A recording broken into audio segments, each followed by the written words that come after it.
All right, welcome everyone to another edition of Clubhouse Picks brought to you by Godzilla Wins. I'm your host, Jack Fredericks, editor of GodzillaWins.com, where you can get all of your sports picks and predictions on everything from the NBA to the UFC to the NFL to college football. We got everything you need on GodzillaWins.com.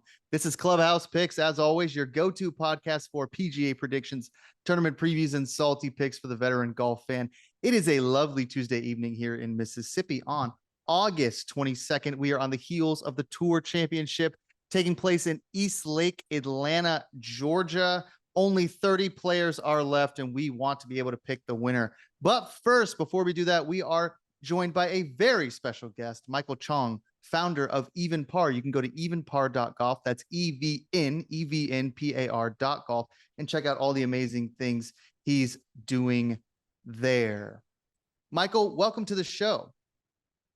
Thank you. I'm so glad to be here. Yeah, we're really excited to have you. The first thing I wanted to do, and I was going to at first just introduce what EVNPAR Golf is, and then mid-sentence I thought, let me just let Michael do it, since he will indubitably do a better job than me. So if you could just tell our listeners what EVNPAR Golf is, what your mission is, and then we'll get into kind of how you came up with the idea. Awesome. Yeah, thank you. So EVNPAR, our mission is to really grow the game and make the game more accessible to new communities. I feel kind of, like it's a cliche now to grow the game, but a big aspect of golf is that it's pretty much an elitist sport. Not many communities have access, whether it's the time, whether it's budget, demographics, economic situation or whatnot. It's hard to get into the game. One of the things that I've noticed as a golf dad with two boys that play competitively, there's so much involved, whether it's investment in lessons, coaching, green fees, equipment. You name it, it's a big investment. And so one of the things I was thinking about was, why can't there be brands that are of premium quality, but accessible in terms of a price point? So I will walk into some of the stores nowadays, and you're looking at a single polo over $100. And I think it's great. I understand that they're big name brands, but that's not accessible for most people, to be able to invest in those dollars. And I just wanted to create, a premium product that had the same manufacturers or the same types of features that was a little bit more accessible and easier to swallow from a wallet perspective. Yeah, absolutely. I mean, that accessibility is such a major issue in golf and in a lot of sports. I mean, tennis, the accessibility can be difficult. Travel baseball, which my brother is a product of. My father talks about that all the time, how inaccessible that is for kids who just want to play baseball, but don't have that type of expenses or investment from or time from their parents to do the same thing. So, well, tell us a little bit. I know you're talking to Nate about this early in the show. I kind of think it's really fascinating. Just kind of sort of tell us how you got into this and what you guys are trying to do now. Yeah. So the interesting thing was going into golf. I picked it up late towards, right after I graduated. It was something I could do with my dad. He was a great golfer. I think the lowest he got to was a 7 handicap. And when I was a kid, I can remember all the times he brought me out to Ziegfeld Troy, which was a local driving range in our neighborhood. And he would buy me an orange pop and borrow one of the clubs, and I would just hit balls with him. So I never got any good because in a lot of ways, he never got me lessons. I never had a set of my own. And, he had to work at 3, so he worked from 3 till midnight. So obviously blue collar, working really hard, trying to provide, but he had a passion for golf on the weekends. So fast forward, I look, towards my kids, and one of the first things I bought for him as a toy was a little golf set, just like one of those little Right. plastic things. And he just gravitated towards it. And, over time, we started to say, and you always think about this as a kid, when I grow up, my kids are going to have access, they're going to get lessons, they're going to have equipment. I didn't know what I was signing up for because he's 16 now. And it, from a wallet perspective, it's a big investment, right? To be able to get them what they need to compete at the levels, especially in junior golf. So, long story short, I wanted to create a company because I've been doing this for a long time for bigger brands, right? I come from a software product design background. I've built brands from scratch. I've worked 10 years in startups and just creating companies from nothing. And now I have a chance at this stage of my career and my journey to create a brand that I'm passionate about and is connected to something I love. So I'm very excited about where EVNPAR is going. We want to stand for something. I just literally came from a call right before this about a particular golf nonprofit that I would like to donate proceeds to. And that's where we're trying to make sure that we have an aligned mission with them as well, and making sure that we can declare it and put that stake in the ground beyond just the small things that we're doing right now, which is making the smaller donations. But what are ways that we can help make a dent in terms of their mission and supporting them, but not really expecting anything back. Yeah, I love what you said about a couple things. I want to circle back to the entrepreneur angle in a minute because I'm kind of fascinated by that. Mhm. But let's talk a little bit about kind of the importance of golf in the youth. So I don't know if I've really ever shared this on this podcast, but I certainly have on the radio and other things that we do. I teach in an economically disadvantaged area in Mississippi, and I teach at a school that would be considered critical needs in all the ways that you would categorize a school that way. I've been there this is my 5th year. I love it. It's my home. It's what I've always been meant to do. I've been in education now for 12 or 13 years, something like that. And Awesome. one of the things that I was thinking about when it came to kind of EVNPAR is, now we have a golf team because we have a coach who is passionate about golf. I'm not involved in the team so much. I'll go out there sometimes with them and hit the ball around. But I'll just kind of lay out some of the challenges that these kids face who are interested in the sport when you talk about growing it. Is the apparel is one, right? They got to play in tournaments where they have to have a golf shirt. Now they have a polo shirt that they wear every day to school, but some of them can't afford a second, golf shirt. It's hot outside. You sweat through those things pretty easily. You need pants. We have one set of clubs that we share between 6 or 7, golfers, maybe more. I mean, this year, because the team has been really growing since post-COVID. So it's actually bigger now.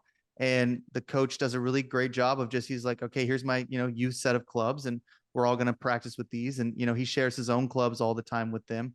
He basically, purchases them golf balls. He purchases them tees.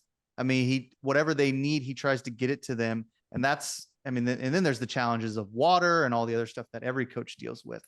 Mhm. So when you talk about accessibility, I mean, you're so right that it is a sport that is so hard for what we might consider working class kids to really get involved with, unless they have someone like a golf coach at their school who is dedicated to growing the sport and involving them. And so I guess my question is really just, what do you think, is why is golf so useful to the youth? Like, why not just basketball? What are the types of lessons that students can really learn from golf? Why should we? Because I'm, as you are, very passionate as Nate is about getting kids into this sport because it is such an amazing sport. Yeah, I think that's a great question, and I think it's been answered really well from, folks in social media, people who have played it at a high level. Um, Golf is really interesting. It's an opportunity to play with people you don't know. So it's easy to be able to identify, those who are beginners to the game, empathize with them, and also just understand that you've been there before.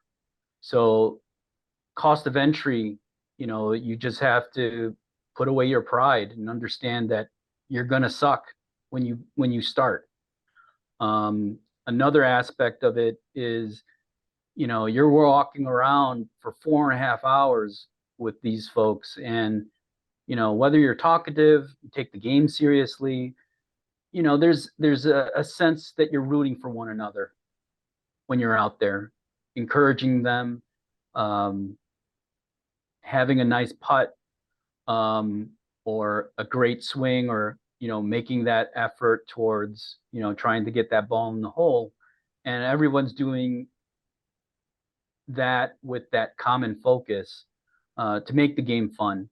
I mean, obviously, you have the hotheads out there that take the game way too seriously, and I've been there. I was definitely one of those players where I was better than I was, but the game's humbling. The game is teaches you a lot about life, and teaches you that sometimes you got to take a step back, not care. You'll play better. So there's some really interesting analogies to that as well, and I feel like the honesty aspect, the traditions. I love golf history. Some of my favorite books have been The Greatest Game Ever Played, The Match, just beautiful stories of how the game came about and the traditions that grew. And I just feel like, um, it's great to have the past and the future sort of melding and coming together, where it's about being showing integrity, honoring the game, but then also trying to grow it in different ways. And we all know what happened in the last 2 years in golf, where those things were clashing, and yet it's still moving forward, right? They know how important it is to retain the game and the integrity around it, and somehow it worked out. There was fallout, but people are going to get past that. Yeah. So I love the sort of comment about how everybody sucks at golf at the beginning. I'll go out there sometimes with the kids, and one of the first times I went out there was last year. We were all just kind of hitting the ball around, most of us struggling, me included. And a kid was walking with me. He turned to me, he's like, "Coach, we suck." And I was like, I was like, yeah, man, that's what's so fun about golf is like like that's kind of how it is. And it's Mm-hmm. not, it's such a weird sport because it's not a sport where it's very hard to find people who just pick it up. And there are people who, pick up all sorts of sports. So the kind of the leveling factor of being out there with adults too, who are like hitting the ball into the water and being like, "I'm not going in there. There's snakes in there. They can have that ball." Um, it's kind of it could be for kids. It's really, they love to see when adults are vulnerable that way. Mm-hmm. So when they're playing with adults in a game like that, they can see that the adults are human, and for coaches and teachers, that can be a really important way to build a relationship with a kid, is being comfortable, not succeed, being very successful. So I was just kind of reminded about that when you said, yeah, everybody kind of sucks. It's pretty funny.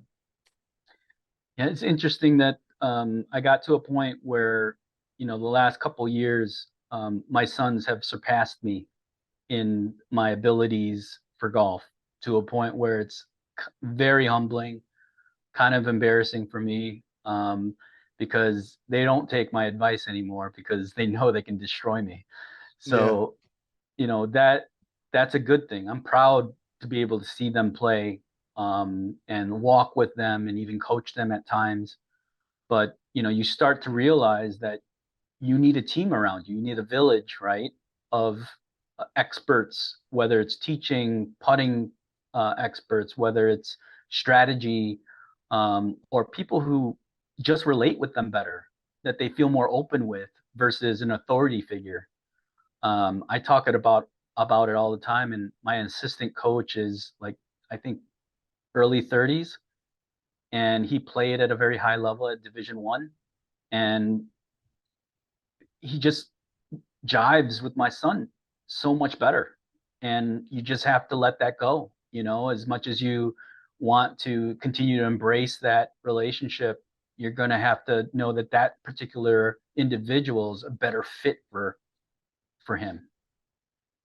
Yeah. Yeah. I mean, that can be a difficult thing, especially in a sport like golf, where that father-son relationship can be so personal. I mean, I think how a lot of us really got started was, our dad or our mom, some parent took us out on the course.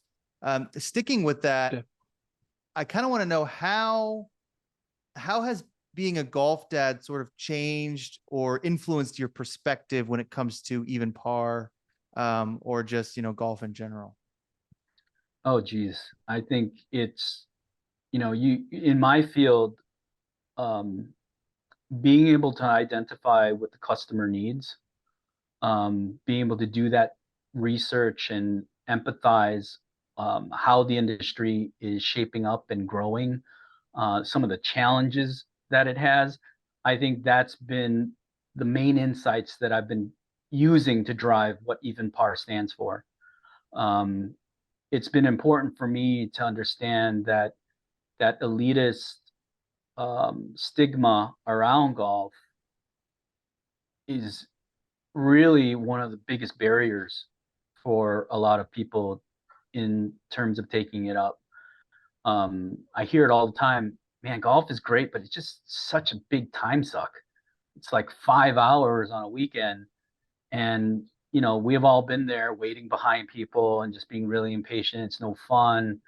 Um, but there's also those times where, you have your best conversations, your best business meeting, you make the best friendships through it all, across that same environment.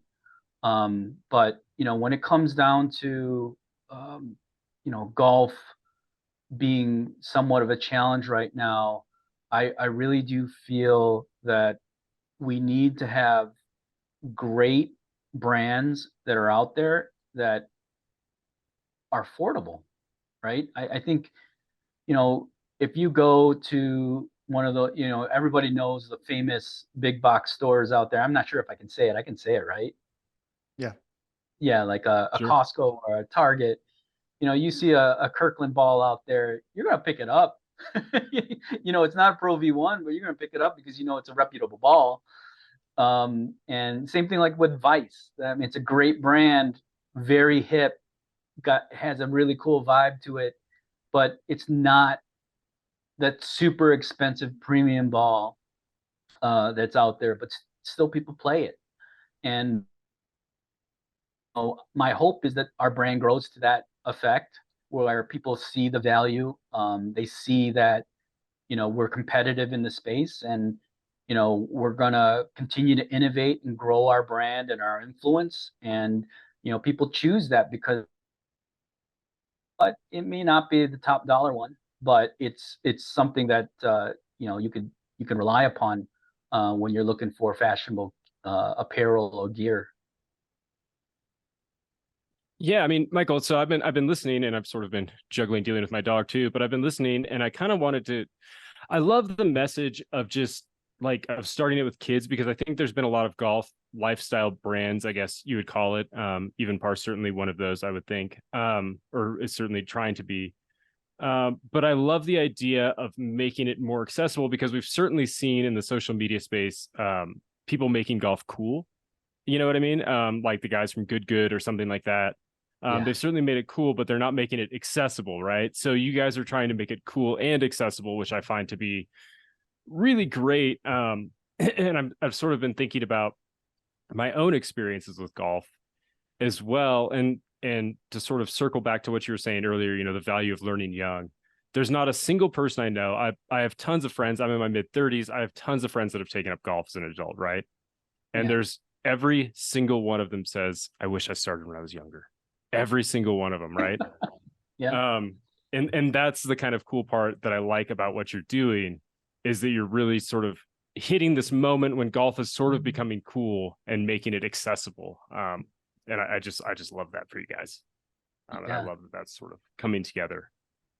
Yeah, I love it too. And a critical stage where my kids were, we had to deal with COVID, right? And I was working with a different coach at the time, and we were trying to look like, how are we going to do this? We're all separated, shelter in place, and we didn't know what was going to happen with the world. It was going nutso. So I promised that I would help him try to build a program, um, engaging, that was awesome in terms of virtual connections, and we would be able to practice safely amongst ourselves. And we did it. We built a virtual golf academy. We met when things opened up, and the kids just excelled. It had just a great time. Everybody was going for golf at that particular time, and that's what the kids needed. They needed it because they didn't want to be studying stuck at home in front of a Zoom camera, right? So I think golf really was a great um, way to get that frustration out, and get out and get some fresh air and walk around, be with people. So um, yeah, I think it's just a wonderful tool that we have, that's just really benefited from kind of where the world's taken us this far. It hasn't lost its momentum. So virtual golf coaching. How was that experience? That sounds like a lot of fun. Yeah, I mean, literally, imagine a MacBook on a stool set up on a funny angle outside, trying to leverage 12 different faces on that video camera, and trying to have a guy who was stuck in Lincoln Park, downtown city, looking at kids in the suburbs at their swing, helping them understand, like, what are, like, just low hanging fruit things that they can work on with their takeaways and their wedges and their full swings, and what to practice. I mean, it was just really daunting that we were taking this on, but people signed up for it. I mean, it was just, we would spend an hour and a half working with one another and taking turns, being on camera and sharing kind of where we were. And it worked out really well. And when things opened up, it just made it even better, to be able to be together and play rounds together, and just to finally be out of that shelter in place. Yeah, I mean, I think that that's totally right. And the COVID thing, I think, really did make, in terms of accessibility, I felt like golf got a lot more accessible in the last few years, because so many coaches, not just, in your particular instance, but just around the sort of world and sort of in social media at large, transition to online. And now I very seldom see a coach that doesn't offer virtual lessons, in some form or capacity. And I think that that's been great. YouTube's exploded with instructional stuff. The ability to sort of get information is just so much better than it was, 20 years ago when I was sort of starting to play golf, something like that.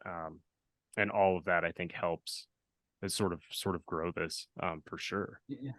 But kudos to the trailblazers like Good, right? They're Sure, just of so course. entertaining, an amazing community that's building around them that opens doors for companies like ours to have a spot. I would just say. Yeah. But I have seen some of the great things that they're doing. I mean, they do make some of their stuff a little bit more affordable, and they come and meet with their groups, and their content's really fresh. And I love the fact they do their best to keep it friendly for all ages, which is great. And they're very entertaining, and so good for them. They've really kind of grown this for us, and paved the way for smaller brands to make an impact as well. Of course. I mean, Yeah. there's so many barriers in golf, right? It's like, they're sort of knocking down the barrier of at least making golf more approachable, not stuffy. You know what I mean? Which is also, a huge barrier. The golf hoodies example. Yeah, exactly. Have to wear a golf shirt. You can't wear a t-shirt, that sort of thing. Yeah. Oh my gosh. And like the social media space is so weird because on the one hand you have folks like yourself and Good trying to make the game more, I think, accessible just in general, more affordable, more accessible. Then there's a lot of like social media golf startups that I see all the time that I can't even keep track of, that are just like, oh, here's another crazy shirt that's $110.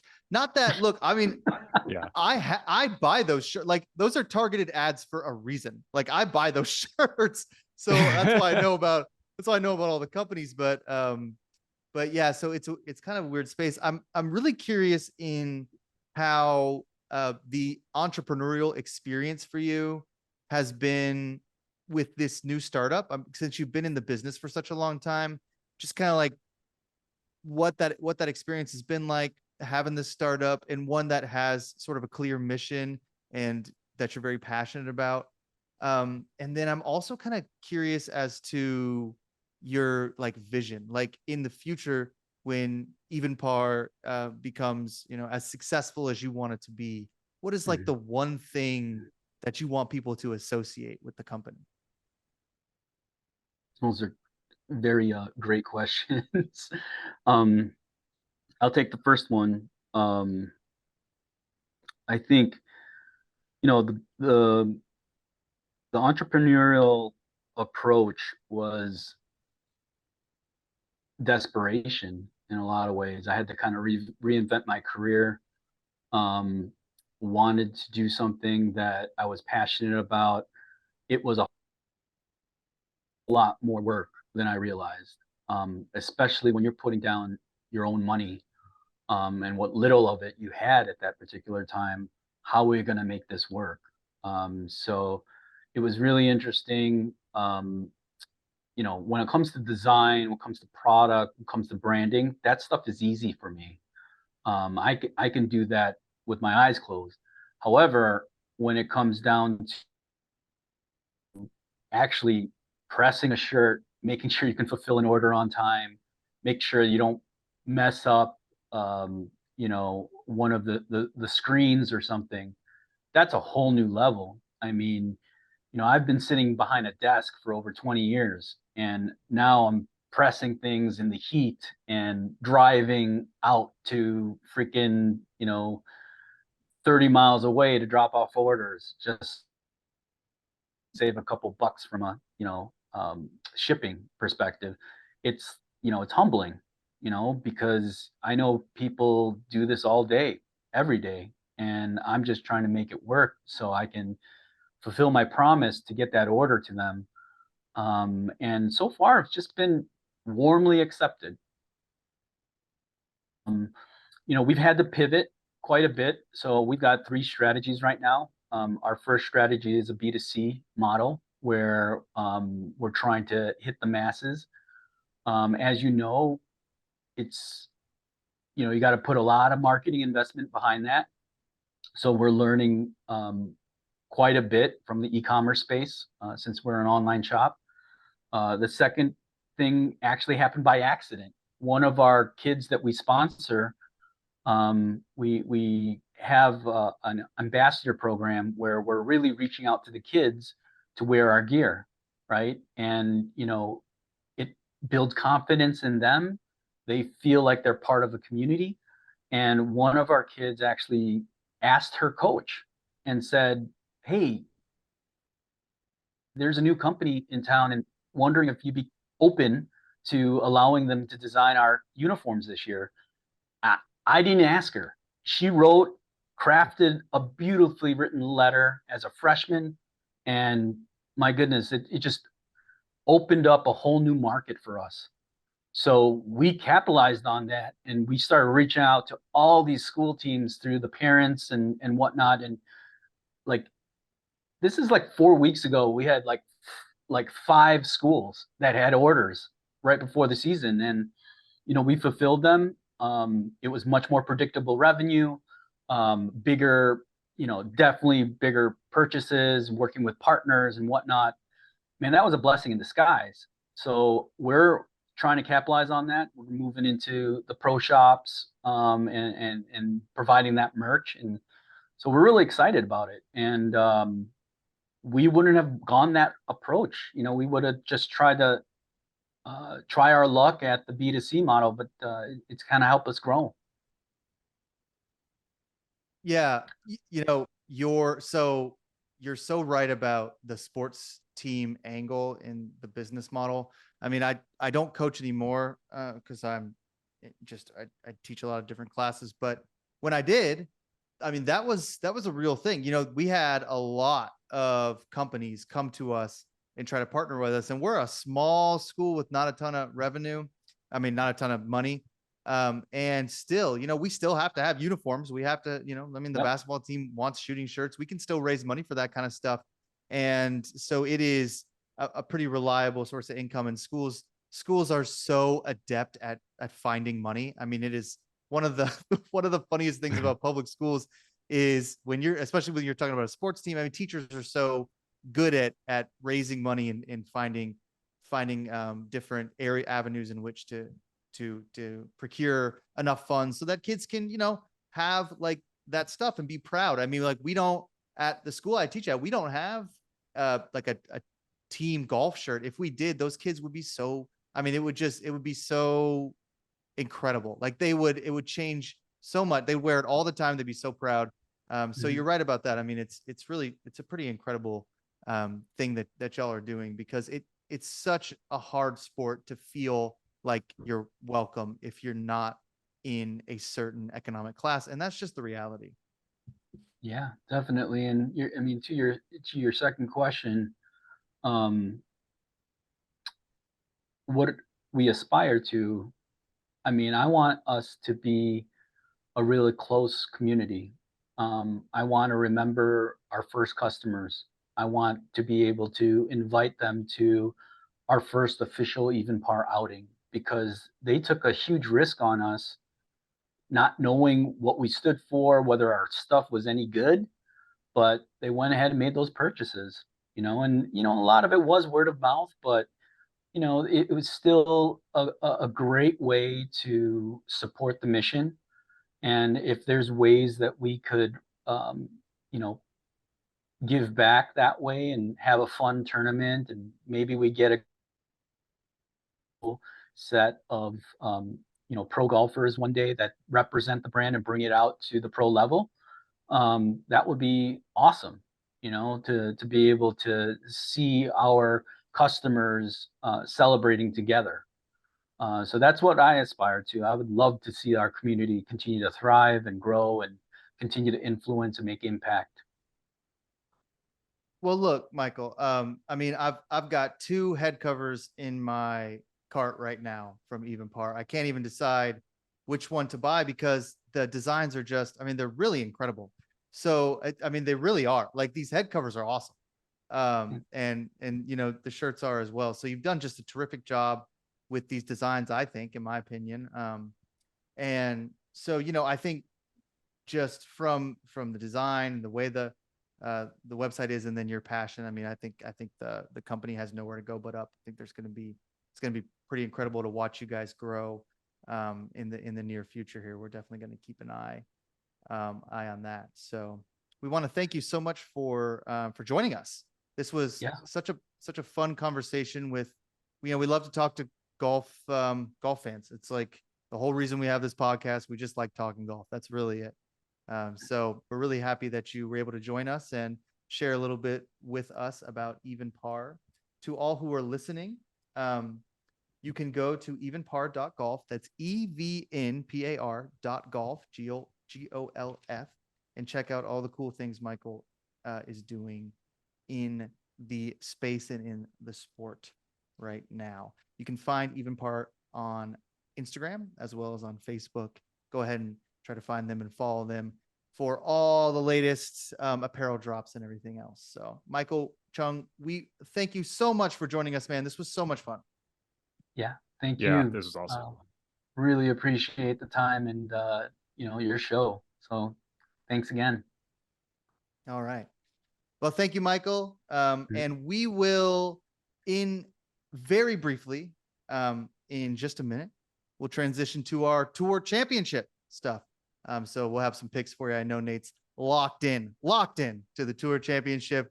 He won his first tournament on Sunday. So finally Nate picks a winner, and now we have to continue doing the podcast forever. So thanks again, Michael. We will hopefully talk to you soon. All right. All right. Take care, everyone. Okay, take care. Hi, folks. Once again, we want to thank Michael Chiong for joining us this week from EVNPAR. Now, we're about to talk about the Tour Championship and our picks. What you need to do, what I need you to do, go to DraftKings.com/sign up, DraftKings.com/sign up in a state where DraftKings is offered. You take $5, you turn that into $150 in free play just right there. Just all you need is the promo code Godzilla. So you go to DraftKings, use that promo code Godzilla. You take $5, a $5 bet in a state where DraftKings is operating, and you can turn that into $150 in free play. Now, Godzilla Wins and all its subsidiaries are for entertainment purposes only. So if you have a gambling problem, please call 1-800-GAMBLER, 1-800-426-2537 in Colorado, Illinois, Indiana, Louisiana, Maryland, Michigan, Nebraska, Ohio, Pennsylvania, Tennessee, Virginia, West Virginia, and Wyoming. Call 800-327-5050 or visit gamblinghelpline-ma.org in Massachusetts. Call 877-G-HOPE-NY or text HOPE-NY to 467-369 in New York. Please gamble responsibly. Please, please, please call 1-800-NEXT-STEP in Arizona, 1-800-522-4700 in Kansas and New Hampshire, 888-789-777. Visit ccpg.org in Connecticut, 1-800-BETS-OFF in Iowa, or visit opgr.org in Oregon. Okay, welcome back to Clubhouse Picks. A terrific interview with Michael Chiong, Nate. That was so much fun, so interesting to hear about. Oh yeah, so cool what he's doing. So cool what he's doing for golf. And I mean, I'm just going to mention it again. Like, y'all go to evenpar.golf. Just look at the designs. I mean, they're awesome. Like, it's, I mean, they're just, because it comes from that graphic design background, those head covers and stuff they're a lot of fun, but they're not like too loud. I mean, they're cool. Kids would like them, and I think adults would too. So I think everybody should go check them out. That was a lot of fun. And I hope he comes back, because we'd love to talk to him, I think, again. Now, we'll be on Nate Brown's podcast later today from We Know Fantasy, Out of the Rough. That's the podcast name. And we're going to be talking Tour Championship there, as well as some DP World Tour stuff.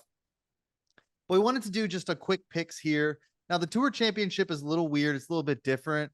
Nate, if you could just kind of give us a little explanation, a little primer on what's going on, how this tournament works, and how you can play it. Yeah, so for the last couple of years, they've switched to this sort of staggered scoring start to try and eliminate, because what used to end up happening was the Tour Championship would be so loaded with points that you'd have sort of surprise winners. I'm thinking the first one that comes to mind is sort of Billy Horschel won the Tour Championship, and it just sort of skewed everything, and the players felt like they didn't get enough of a reward for sort of sustained excellence, and that there was too much of an emphasis just on sort of 1 week. When Tiger won the Tour Championship, for instance, he didn't win the FedEx Cup, and it just sort of made for a clunky thing. So now they have it set up so that, guys start basically at a score. So Scotty Scheffler is number 1 in the FedEx Cup rankings. He starts at -10. Hovland is number 2. He starts at -8. Rory is 3rd. He starts at -7. So on and so on until finally we get the last 5 guys start at even par. And the idea is that, this essentially, it guarantees that the winner of the Tour Championship will also win the FedEx Cup is the idea behind it. And, guys get rewarded based on where they start for how they played all year. So that's sort of where this is at. It's at East Lake Golf Club. East Lake Golf Club has hosted this for years and years and years. So it's not a new venue to a lot of these guys, even before this sort of new format. Not a ton to it. It's a par 70. It's 7,300-ish yards. It's not like crazy long. It's got 2 pretty gettable par 5s, some pretty long par 4s. If you hit the ball well here, you're going to be able to score. So, no real surprises there. Bermuda greens, all that, slick Bermuda greens. So that's all sort of that. And the ways to bet it, if you're looking at it, is there's a few different markets you can do. You can either do tournament winner, which means that, you basically get these starting strokes included, in which case the market is pretty weird and pretty wonky for a golf tournament. Scotty is the top of the board at -140. And then you get guys that are, where it's more or less impossible for them to win. Someone like Sepp Straka, he's 400 to 1 in a 30-person field. Yeah, I have Scotty at +140, not -140 on DraftKings. Oh, sorry, +140. Yeah, I must have misspoke. But then you have guys like, Sepp or Griot that are, playing in a 30-man field, but they're 500, 400 to 1. So because it's basically impossible for them to make up that ground. Because Sepp would have to shoot 30 under. I mean, Right. That's kind of what would have to happen, which could happen, but that should be 500 to 1. Yeah. And then alternatively, you can do the outright winner without the starting stroke. So just whoever shoots the best score through the 4 days, in which case Rory McIlroy is actually the favorite at +450. And then you get Scotty at +5, and so on. And that's a little bit more of a fun market, I guess, in terms of just betting. But at the same time, it's like, where's the drama? It's not like these guys get extra money for just shooting the lowest 72-hole score. It's more of like a pride thing, and that makes for kind of funky handicapping too. It's just like how much your guys really just grinding to be like the one that shoots, 16 under this week while finishing 8th place, something like that. So I don't know. From a betting perspective, it's kind of weird, and we'll probably cover both of those markets and sort of give our best picks in both of those. But not a lot of surprises this week from us, unfortunately. No, there's not. And you're just, if you're talking tour winner, it's really hard to stray down the field. So, we'll give out our picks in just a minute. I think for some of this stuff, we'll go through both of them. I think that's fine. We want, before we do that though, to recap a couple things this season, because we've been grinding on this all season. And there's a couple things I want to just reflect back on. Number 1, and most importantly, the Chanimal, Chan Kim, who we have been on all. So we do Where in the World is Chan Kim? We got the Chan Cam all the time. Now, this is our guy. When we talk Corn Ferry, this is our dude. And last week, you sat here on the podcast and you said, listen, he's losing his tour card and we're not going to be able to see him anymore. And, things were really trending downward. But then what happened on Sunday, Nate? 64 and a 3-stroke victory. So fucking sick. So Chanimal's now 15th in the rankings. He's almost certainly a lock to get PGA Tour status, and we get to keep doing Chan Cam all of next season. And I could not be more stoked. And we've been doing this for so long, like, we got to get Chan on here at some point, because this is just incredible now. I am working on it. I don't know how to get in touch with him, but I'm praying that he's at the Corn Ferry tournament in Jackson. I feel like if I could get myself to the KFC. Well, that's going to be a PGA Tour event. That's the first event of the new season, so he might be. Oh, that's right. Yeah, it's not. That's not Corn Ferry anymore, and a lot of those guys don't play it. And now he has his card. So if the Chanimal is there, I will at the very least be escorted away by security, yelling "Chan Cam, Chan Cam, Chan Cam," while I'm kicked out of Sanderson Farm. So we'll see. But I would love to get him on the show. Of course, he's our guy. Coasting into the clubhouse with a 3-stroke lead after a difficult season that we have been following all year. Just that 40, and I don't know what his odds were, Nate. I know you didn't bet him because you're not a true believer, but I bet they were 40-1. They could have been lower than that. Could have been higher. Could have been 50-1. Would have been a nice little win there for him. Would have been a nice payday, but I was just happy to see one of the good guys win. Oh my God. Absolutely. You kidding me? Love that guy. So we're happy for the channel. Big week for Clubhouse Picks because we were both on our guy, Victor Hovland. Been on him all year. Another guy, Nate, finally hits a winner. Took him all season. The last one that is actually meaningful, and you finally get it through. How does it feel to actually win a golf tournament? It feels incredible. I mean, it was just a humongous Sunday for the brand, right? Because we get Chanimal in, and then Hovland, all he does is go out and shoot a course record 61 at Olympia Fields to beat the best player in the world in one of the most nerve-wracking finishes to a golf tournament I've ever watched or bet. Oh yeah, because and I should have known that once Chan hit his, I should have known that it was our weekend, because I mean, it just incredible to have our two guys just go out and shoot 64 on Corn Ferry and then 61 at the BMW Championship. Just amazing stuff. And I mean, what a nerve-wracking finish, because Scotty could not miss a shot. It was nuts. It was like, every hole, usually you watch a guy hit a loose shot and you think like, all right, this is our opening. Every shot Scotty hit was to 10 feet, 12 feet, 15 feet. Never missed a fairway that I can remember it really in any meaningful way. Pretty much hit every green. And Hovland just went out there and just won it. I mean, Scotty had that sort of untimely 3-putt on 16. But I mean, really, this was just an incredible win by Hovland. But I think that Scotty's still probably poised to win the end of the year tour championship. I mean, you just can't hit the ball that good, and be spotting him strokes like the rest of the field is this week and lose. Yeah, he's a ball striking machine, and it's his putting is actually coming together a little bit better. I know he 3-putted there, but like, to be honest with you, and everybody ribs Scotty for the putting, but when you got Hovland, who's just charging in this historic way, I don't care who you are, unless you're Tiger, it's in the back of your mind. It's just like, are you kidding me? Like, this guy, I'm playing basically the best golf of the day, and this guy's 1 stroke better than me. So I just think that 3-putt probably just had to do with some mental exhaustion there of like, man, like this guy, because he was behind Hovland. So he could hear, I'm sure he could hear the grandstands. And those guys, I think, pay attention to that stuff more than they say they do. I mean, they kind of know where they're at. And yeah. So I think there was I mean, like, Scotty had, Hovland said after the round, best round I've ever played in my life, bar none. Scotty gained more strokes tee to green than Hovland did. Yeah. But Hovland made all those putts. I mean, now he was inside like 12 feet for most of them, I think, right there. Mm-hmm. But he sunk a bunch of putts. I mean, that's what and he's, he's a better putter than Scotty. So if his ball striking is going to be kind of on par with Scotty, then he's going to out putt him. So it was an incredible win for us. Look, Nate's big win all season. He struggled, came really close. I hit a couple, the Brooks one at the major, which I was all over Twitter defending.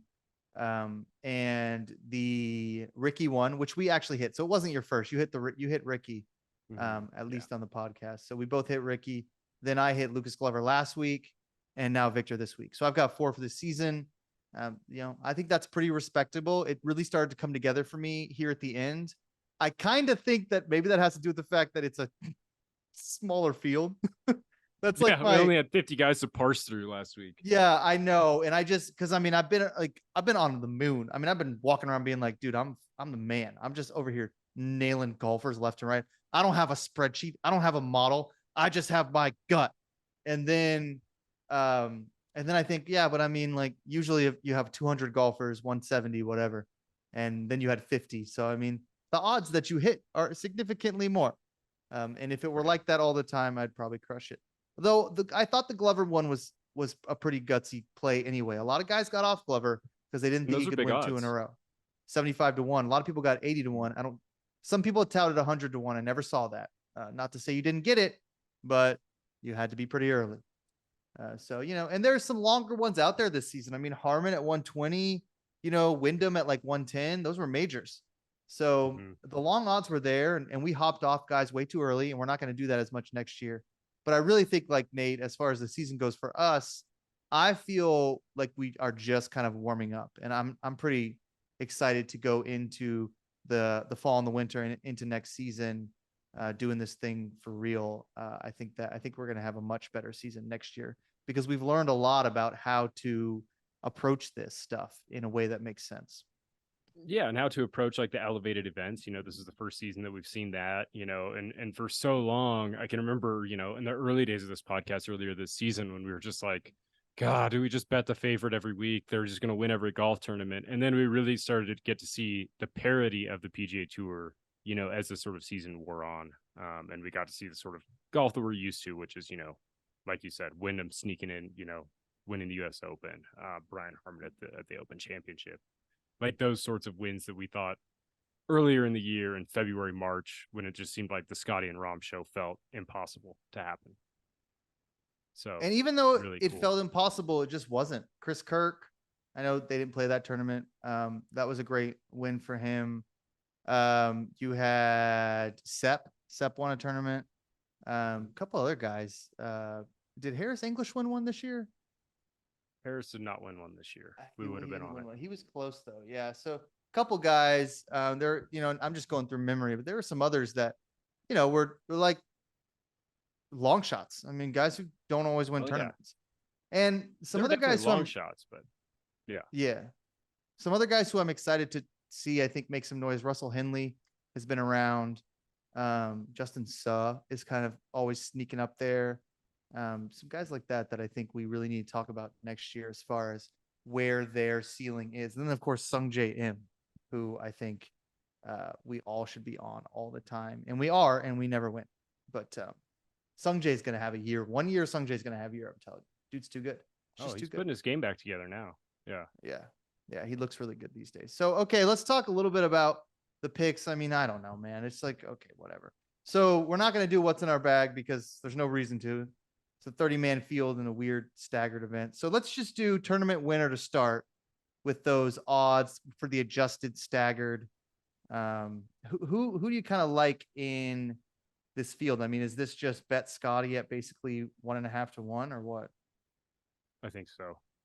I mean, I think I'd like Scotty in this tournament, even if he wasn't spotting the rest of the field, at least 2 strokes, maybe as many as 10 strokes. I just don't see how you move off of him. I mean, he should have won last week. I mean, that's just bottom line. And you look at his numbers and they're just off the chart. He finished second, should have won, and still lost strokes putting. But the putting numbers have been getting progressively better in the last 3 weeks. He went from, losing basically 0.98 at the Open to 0.53 at the FedEx St. Jude to 0.19 at the BMW. So he's trending in the right direction with a putter. And, Katie bar the door, if he finally just gets back to like just field even with putting, he's going to win a whole bunch of tournaments soon. And I think he probably wins this one. I mean, the excellence, especially with the irons and off the tee, is just something that we really haven't seen very many times in my lifetime. Tiger Woods in 06. Tiger 06. Tiger 06. That's it. That's it. And this is not, a lot of people say this is a disappointment. I mean, our buddy Keith was on Twitter, and I mean, I love Keith and I respect his takes. But he was out there kind of saying, look, I think this is kind of a disappointing season for him. I don't really agree. I mean, $21 million. So for me, if and he also won the Players, like, let's not forget. Yeah, it's just so like he also won like the 5th major. Basically, he won 2 times. So I mean, he had a good season. It did feel like he underachieved. Yeah, I mean, missed a ton of opportunities. This was a historically good season, and he couldn't figure out his putting. But that means it's not that historically good. So he needs to kind of figure that out. As far, I mean, I think I'm with you on the 1.5 to 1. I mean, if I had to suggest anything else, it would have to be Rory maybe at I took the odds down at maybe 330. I mean, Hovland could win again. You know, he's only a couple strokes behind. Yeah. He's 5-1. Rory's plus 330. Yeah. Yeah. My thing is, once you get down past them and Rahm, who's, you know, only 4 strokes behind, it's like, okay, if it's Friday, am I taking Lucas Glover, who's 5 strokes behind Scotty Scheffler, at any odds? No, I'm not. Am I taking Max Homa 6 strokes behind? No. Am I taking Keegan Bradley 7 strokes behind? No. Am I taking Sung Jae 8? Absolutely not. I don't think I'm taking Colin Morikawa 9 strokes behind, and I'm definitely not taking Emiliano Grillo or Sepp Straka 10 strokes behind at any odds, 500 to 1 or not. So the staggered start makes it so that basically you can't really handicap this the right way. But I think it's right. Like, I think it's right, the way that they do this. It's annoying and kind of a tournament that's difficult to watch because there's no excitement. But first place in the FedEx Cup is like $18 million. So it should be Scotty or Rory or Victor. I mean, it should be a guy that's just like killed it all season.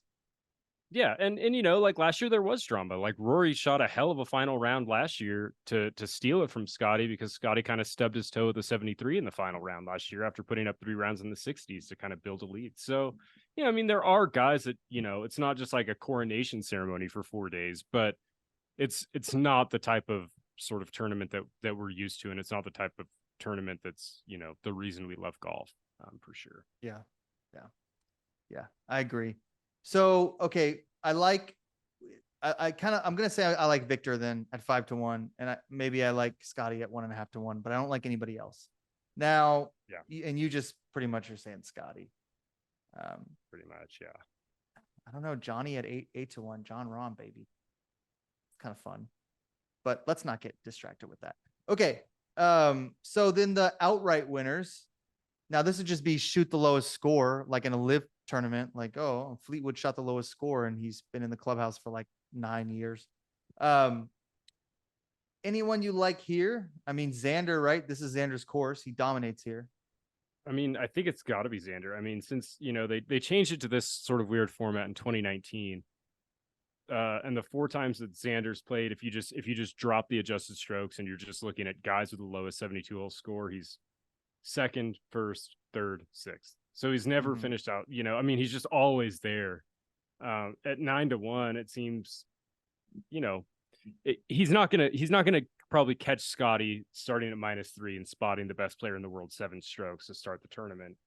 And, you know, spotting, you know, Victor 5 strokes, but he's been looking pretty good. You know, he was top 10 last week. I think Xander probably has to be the play if you're just desperate to do something, you know, without the starting strokes, just because of how good he plays here, for whatever reason. But I don't know. Yeah, it's not the sexiest thing. He's like 9 to 1, so you're not gonna, you know, see me.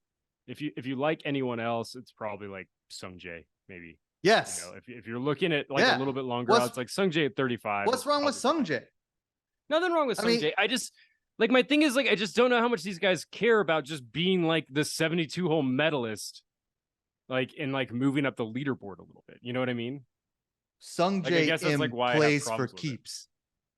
Sung Jae M plays for keeps, baby. I'm telling you, this is the Sung Jae M week right here. This guy. This is the guy. I'm telling you, 35 to 1 for a dude who grinds every week on this tour and is incredible at East Lake. Not as good as Xander, but pretty close. Pretty close. Yeah. I mean, he's been very strong. He was great last year. He shot 67 or better 4 times last year in the Tour Championship. There's no pressure, man. He's not going to win the tournament. But I think for a guy like Sung Jae, like, I think he could just go out and shoot 66, 67 every day and have the lowest score. I'm not sure Xander's over here being like, I want the lowest score. Let me crush it. No extra money. Thanks. Like, I mean, I just like, Sung Jae is my pick. It's really the only one I have. It's the only interesting pick I have for the week. I don't see any reason to take Xander at 9 to 1. That's, you know, that's silly for a guy who like plays well some weeks and then doesn't the next week. And he always sort of falls off on Sunday these days. So I like Sung Jae. He's had a really great run lately. You know, there's no pressure on him. He plays all the time, so he likes to win. At some point, I think in the back of his mind, he's like, okay, let me see if I can shoot the lowest score. And I like the 35-1, man. That's really good for a guy like him. I mean, he's better than 35-1. Here's the sneaky thing about Sung Jae. Bet you didn't know this. Sung Jae lives in Atlanta. This is like a home game for him. See, I didn't know that, but that's huge for me. I'm an Atlanta guy. I know. You and Sung Jae, Atlanta guys. Does it say where? I don't know where. I mean, Doesn't have the we'd have suburb? to do a little bit more research. Yeah, I don't know if we should dox Sung Jae even if we did know. But Well, obviously, if we found out not through Google, we wouldn't dox him. But if you could type in, does Sung Jae live in, like, I don't even know where. I don't know where he would live, to be honest with you. I mean, all of North Atlanta is for like wealthy people. So I didn't know that, though. I love that. A big Atlanta guy. Home tournament. Probably plays here all the time. I knew I liked him. 35-1. That's my best play. I don't have any others, Nate. I got Sung Jae. I'm going to post a card that just says Sung Jae M 35-1 lowest score. And maybe a little teaser on Victor for 5-1 for the tournament winner. But Scotty's going to win, I think. Whenever I just Google Sung Jae Atlanta, it just says that he chose Atlanta because it has a big airport. Perfect. He was looking around the whole United States like, I got to live here. And he looked around and he's like, Atlanta has an awesome airport. Yeah, we do. I mean, we do. It's incredible. It's the best airport in the country. That's bar none. O'Hare's not better. I'm sorry. It's the most efficient, and it is the hub to the best airline for the most affordable prices, which is Delta. And Delta's not even a sponsor. I just love them. So listen, two things Atlanta does really well: air travel and Coca-Cola. Those are the only two things. Now, highway travel, not so much, but you get in the air, you're good to go. So, yeah. I mean, I like Sung Jae. That's my only real pick. I don't really have anything else as far as picks go. I know you probably don't either. That's with the Michael Chiong interview, I think we just kind of get out of here. Now, for our avid listeners, we're going to take next week off. There's no tournament, and then we're going to get ready for the Ryder Cup. So we'll be back to talk about the Ryder Cup in 2 weeks. We are super excited for the Tour Championship. And just one more time, we want to thank Michael Chiong from EVNPAR. Go check out evenpar.golf. That's EVNPAR.golf. Go check them out. Go buy some stuff. They're really trying to do some great things with golf, trying to make it more affordable and accessible. Nate, great season for me. Mercurial season for you. But we are we're going to go forward with we're going to have our best season yet. Perfect season coming. Turn in the page and be sure and listen to Nate Brown's Out of the Rough podcast to get our hot takes on the Czech Masters. Yeah, that's right. I'm going to have you and Nate lead that conversation. Unfortunately, I have not done much work on the Czech Masters, but I'll tell you what, Nate Brown in the DP, he just hit a DP World Tour event. So, that guy, he's like a slot machine. The man is just I'm hitting absolutely left locked in too. Yeah, I bet you are. I know it doesn't take much for you to get into those DP World Tour stuff. So be sure to check out of the Rough. It'll be all over my Twitter this week as well. So again, thanks everybody for listening. We'll be back in 2 weeks, and happy golfing.